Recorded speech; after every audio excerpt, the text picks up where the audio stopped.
Bom dia, boa tarde, boa noite. Esse aqui é o primeiro vídeo de 3. Nós vamos falar sobre uma família bem basicona de paramétricas, né? Então a gente vai tentar dar uma estruturada boa nessa base, que é para a gente poder no futuro fazer uma família mais avançada. Então começando aqui, essa é a tela inicial do Revit. Eu uso o Revit 2019 e eu também uso ele em inglês, porque no passado a tradução dele era muito mal feita, então eu acabei acostumando em usar o inglês.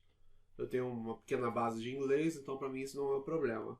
Caso você não use, não vai fazer muita diferença. Então, eu vou clicar aqui em Nova Família. Tem várias famílias de opções, né? Mas a gente vai se concentrar no Generic Model, que é essa aqui. Vamos dar o Open. Vai abrir essas 4 opções, né? Que é o Reference Level, Left, Front e também um 3D. Bom, nada disso me interessa no momento, então eu vim em Reference Level. Isso é uma dica boa também. Aqui nesse ícone, ele fecha todas as abas que não estão ativas. Então vamos deixar só o Reference Level.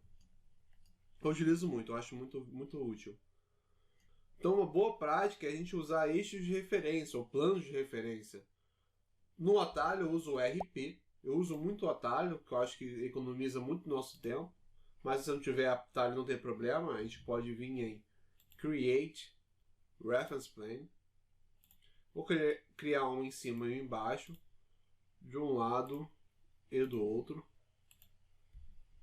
certo? Então agora eu vou começar a dar um constraint nela. Vou pegar a esquerda, meio, direita. Equalizo. Pego o total dela, deixo em cima. Mesma coisa para horizontal, né? Esquerda e direita eu equalizo. Total dela. E deixo aqui. Então beleza, então nós já temos ela com constraints, né? Falta só eu dar um parâmetro para essas medidas. Nós temos dois meios de fazer isso. Seja clicando nela e clicando nesse botão aqui e dar um label para ela. Vou chamar de B. Não vou falar sobre tipo e instância agora, isso vai ficar mais para frente. E nem share, nem family parameter por enquanto. Aqui vai ser só uma questão de organização. Não aconselho mexer por enquanto. Você vai ver que o tipo de parâmetro você não pode mudar, porque isso aqui é uma medida, né? Então não faz sentido você associar um texto, por exemplo. Então por enquanto vamos dar um OK. Outro jeito também é você vir em Family Types e criar manualmente. Vou chamar ela de H. Aqui você já consegue mudar o parâmetro. Se você errar o tipo de parâmetro, você não vai conseguir associar. Vou dar um exemplo, vou chamar de texto. Vou botar qualquer número aqui. Dou Apply. OK. Quando eu clicar aqui, ele vai me dar a opção de quais parâmetros eu quero associar a ele. Você vai ver que ele não vai estar aqui. Só tem o primeiro parâmetro que eu já tinha criado, porque ele é um parâmetro de texto. Então não faz sentido associar a esse parâmetro. Então eu vou excluir. Vou de novo em criar um novo. Mais de H de novo. OK. Vou dar a dimensão de 3000. Apply. OK. Esse parâmetro aqui também eu vou mudar aqui, tá? Para 3000. Opa. Aqui. Então vai ficar certinho. Então nós já temos já uma face dessa caixa que nós queremos modelar. Então eu vou em Create, Extrusion. Eu tenho algumas maneiras de criar essa extrusão, seja com um quadrado, com um retângulo, que é o que eu mais crio, para ser bem honesto. Ele já me dá a opção de você dar um lock nesse eixo, que é muito importante para a nossa parametrização.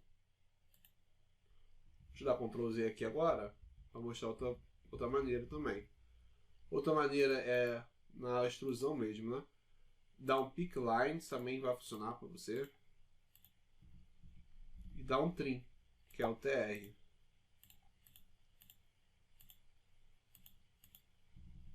Só que nessa opção você não consegue ter o cadeado na hora, né? Então, se eu apertar AL, que é o Align, eu já consigo associar ele a esses eixos. Eu clico no eixo, clico no Sketch.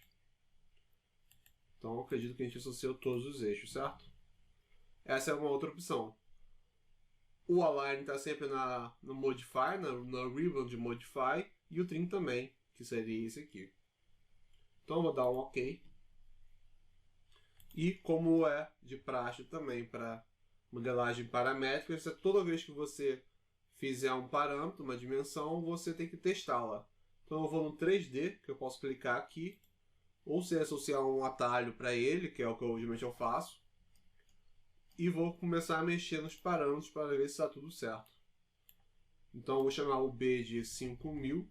Se eu der o Apply, ele tem que se mover, certo? Então, beleza, funcionou. Vamos ver o H agora. Ele não funcionou, então não associamos o H. Vamos voltar aqui, chamamos de B, logo aqui a gente não chamou de H, por isso não funcionou. Então vamos aqui, H 5000. Então ele já automaticamente foi. Beleza? Então nós já temos essas duas dimensões certinhas. Vamos voltar aqui para 3000. Apply. Ok. Só que não configuramos ainda a altura dela, né? A profundidade dela. Podemos fazer desse jeito, mas não é o ideal, porque a gente não consegue um controle dessa altura usando só medidas, né? Então, a solução é, vamos em front, criamos outro eixo de referência, um plano de referência. Não importa a altura nesse exato momento, eu vou clicar nela, vou vir de novo em dimensões, que é DD, ou então na Ribbon Annotate, pegar esse Align, vou clicar no eixo que eu quero e clicar nesse eixo. Perceba que nesse exato momento eu não estou pegando no eixo que eu quero, estou pegando na extrusão. Olha o que ele fala. Extrusion. Então eu vou apertar Tab. Agora sim, estou no eixo de referência. Ok. Então agora nós já conseguimos botar umas medidas nele. Então nele a gente vai associar, criar um novo. Chamar de profundidade. Dou OK. Agora vamos associar a altura dessa caixa a esse eixo de referência. Temos algumas opções, certo? Vamos dar uma L, que é uma line, junto a essa face, e constrain. Bom, vamos fazer de novo o teste. Essa é a caixa. Beleza. Vamos ver se está tudo certo agora. Profundidade, vamos chamar de 3000 para ficar um cubo, né? Bom, aparentemente está tudo certo. Só que perceba alguma coisa. Fica de olho na base dele, certo? Você fica aí, só varia a altura. Nós temos um meio de mudar isso. Quando a gente for no front, você percebe que isso aqui é o nível 0, digamos assim. Ele só sobe ou fica até no máximo aqui, né? Até quase o 0. Ele não chega a ser 0, senão não vira uma extrusão, mas ele chega bem perto. Então, uma solução para deixar ela sempre na metade desse eixo é eu fazer um plano de referência. Vou fazer aqui embaixo.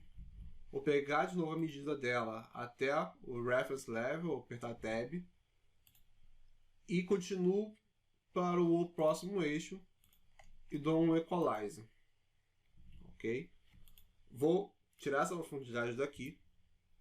Vou de novo na dimensão. Jogo para cá. E associo ela à profundidade. A nova profundidade agora, né? Bom, como eu fiz a outra no Align, eu vou fazer essa na mão. Eu vou clicar nesse triângulo aqui, olha, que ele vai dar um ressalto, né? E vou puxar até esse eixo. Ele já vem um cadeado, dou lock. Então, vamos ver a diferença agora. Se eu estiver aqui, vou fazer o teste agora. A profundidade, vou botar 5000 para fazer uma boa diferença. Quando der o Apply, você vai perceber que ele não vai subir só para um lado. Ele vai fazer os dois lados, certo? Foi os dois lados. Vou voltar para 3000 para ficar um cubo. Ele vai mexer nos dois lados. Então agora nós temos ele mais centralizado, certo? Então é isso, rapidinho aqui, só para a gente ter essa primeira modelagem.